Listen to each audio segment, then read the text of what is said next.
ஏதோ சத்தம் கேட்டதுன்னு வந்தேன்.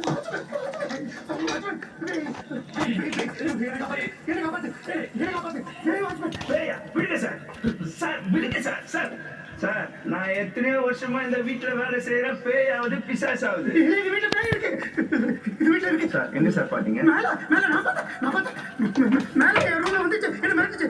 அங்க இருந்து தப்பி ஓடி அப்ப என்ன பண்ற? அப்படியே உருண்டு பிரியாணி செய்து பிரியாணி வாட்ச்.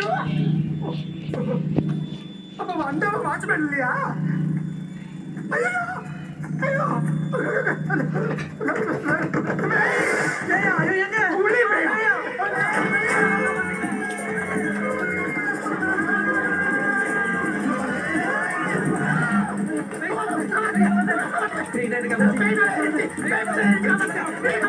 செட்டில் ஆயிட்டாரு, நம்மளும் செட் ஆயிடும்.